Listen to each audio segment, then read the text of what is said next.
Sagittarius, this is your reading for September of 2021. Sagittarius, September of 2021.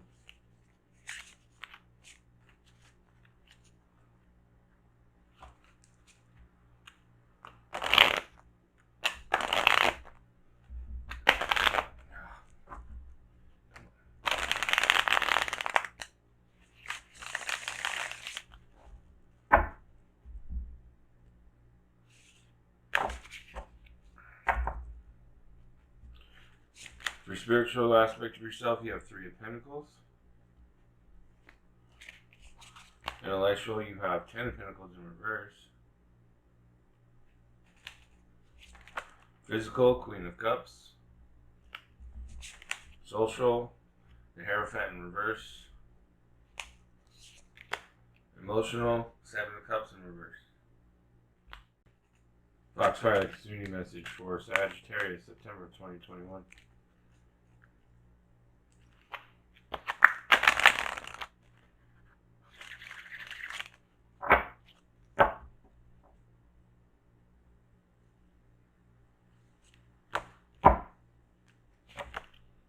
Make a wish. Black Moon astrology message for Sagittarius, September 2021.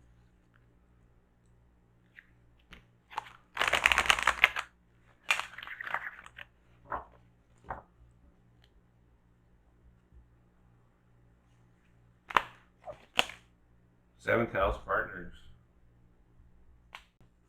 Sacred power message for Sagittarius, September 2021.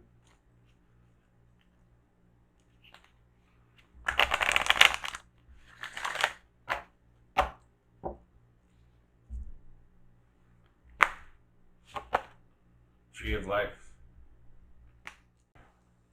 Three of Pentacles. This is all about cooperation, community, teaching, and learning. Sharing and listening, teamwork. There's no limit to what you can manifest together.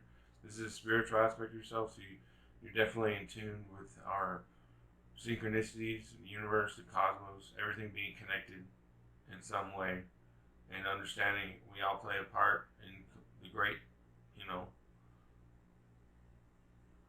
trajectory of life, I guess, or how the interweavings of things, the web of life, or whatever it is that you can conceive of when it comes to the spiritual aspect of community, I guess. Potentially, maybe you're going somewhere that is all about reuniting spiritual past lives, star seeds, whatever. All those kinds of aspects of spiritual thought is all. That's what you're all about in September spiritually. So it looks like maybe from the rest of the cards looking to join up with those who you can relate with in the spiritual aspect of yourself. Ten of Pentacles in reverse. This is chasing luxury and status, financial loss, negative energy around wealth. So your mind might not be aligned with the spiritual aspect of yourself. You might be looking or thinking, how can I make some money off of this? Or how can I turn this into a profit, when that's not what you should be thinking. You should be thinking that we all play our part, and whatever it is that comes after is what it is. You can't control it, right?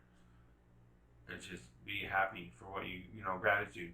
And you're like, no, I need to make some money because who knows what's about to happen. I'm worried about what could happen, and I'm thinking I need to get as much of what I can because it's the strongest, survive, all that kind of thing. When that's not harmonious with the universe. That's all about the self. That's the shadow aspect of yourself. So mentally, you're not focused completely on the spiritual aspect, even though that doesn't necessarily mean your heart isn't. But you have Seven of Cups in reverse, so I don't think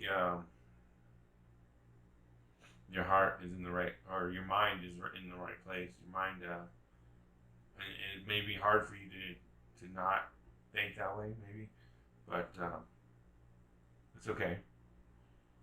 This isn't permanent. It's not going to be forever. So hopefully whatever you go through in September will help you in that way. Queen of Cups is extremely intuitive, like highly attuned emotional intelligence, love and compassion, sensitivity, strength, empathy, leading with your heart, healing. This is the physical aspect of yourself in September. So your body, the materialistic, the financial aspects of your life, your home, the environment is all in tune with your spiritual aspect of yourself, sitting there being all meditative and feeling the flow of things. So when your mind is doing what it could potentially be doing in a negative aspect or a shadow aspect, your body's going to respond with potentially pain or tingly feelings or some kind of resistance to your mind and saying, no, that's not what the universe is all about. So if you can stay in tune with the body and your spirit, that would help you and guide you through September's endeavors.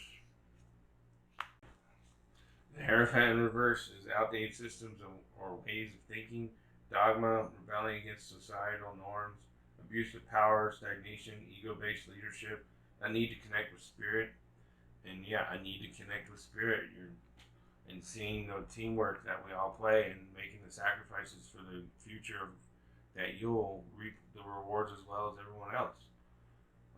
Stairway to heaven, right? But you're like laughing like that's a joke, like this is BS, or I don't know. I'm not saying that it's completely true of how you feel, but the social aspect of yourself is reflective in you kind of not, like if you were able to step out of your body and see how you interact with others, you may have a good perspective of what I'm talking about in the way that people are like, this dude seems this way or is acting this way or feels this way, but his mind and his heart are in the right place.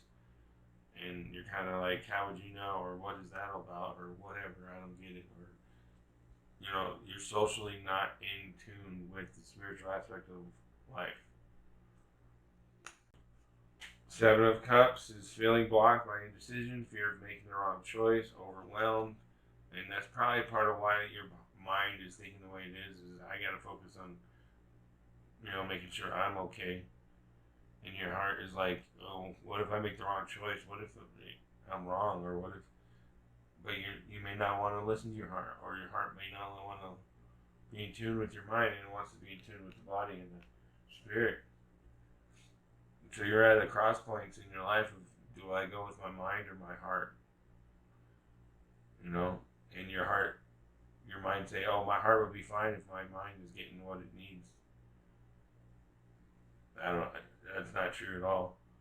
But, with the Oracle cards, Make-A-Wish, Partners, Tree of Life, there's more to be said, and you can maybe get your heart and your mind flowing, connecting with your social aspect of yourself, getting a better position instead of awkwardly positioned. Make-A-Wish, now's the time to stop all you are doing and take a moment to deeply, creatively, fervently imagine what it is you would most like to bring to life within your world. Dare to dream and to wish and to know that what it is you want. For if you do not define it for yourself, dear one, you can be sure that you will be as a leaf in this dream, and you will be taken in the direction and towards the outcomes that others decide for you. Now is the time to take your own destiny back into your own hands and make a wish, just as you did when you believed, when you were a child, before the world of adults and their jaded practicality made you shrink into yourself, also asking for little in order to avoid disappointment. The dragon friend of the Kitsune has opened the gates for you now, friend, and in this moment, this dragon invites you to make a wish, to be daring if you're in your wish, to go back into the true heart of yourself and peel back the layers until you find the dream that your most authentic self has kept alive for you, and bring it forth now. Do not diminish yourself, dear one, for there are 1,000 others in the world who will line up to stunt your passions. Be your own hero. Stand beside yourself and make a wish. Now in this moment, for this cosmic gateway will not stay open forever, and be, dear one, as the grail, turned upwards, ready to receive. For even the most holy of vessels cannot hold blessings unless it is upright. Be receptive and believe in your own good fortune in this moment of blessing, and do not delay in sending your wish forth into the golden heart of the great and mysterious universe, who in this moment is allied with your energy. Seventh house partners, marriage is neither heaven nor hell, it is simply purgatory. Abraham Lincoln said that. Bindings, whether emotional and domestic or lawful and what is right or permissible, are indicated now. The seventh house in the area of the chart that represents the other, since it is opposed to the first house of the self. Traditionally, it has been thought to be the house of marriage and marriage partners, and although this may still be the primary meaning, the other can also indicate friends and family and peer groups. So it can mean significant others such as co-workers. Since it's the traditional house of Libra, it governs fairness, balance, and the law. It is also the house of open enemies. When the seventh house card presents itself in a reading, it usually means one of two things, either issues dealing with partners or significant others, or court cases and legal issues.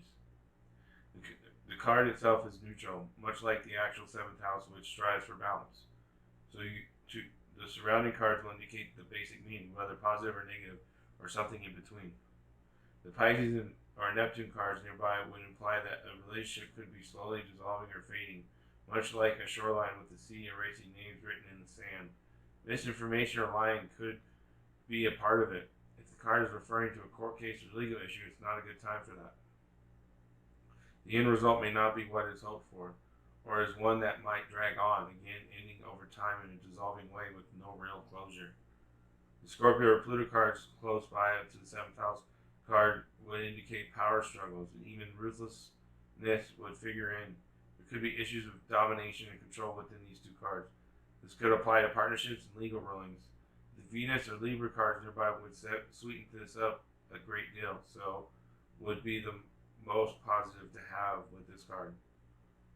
The Uranus or Aquarius cards close to this card could indicate dispassionate or odd partners, maybe even bisexual lovers, or those from an entirely different background, or a court case could get disrupted or have an unusual or totally unexpected result.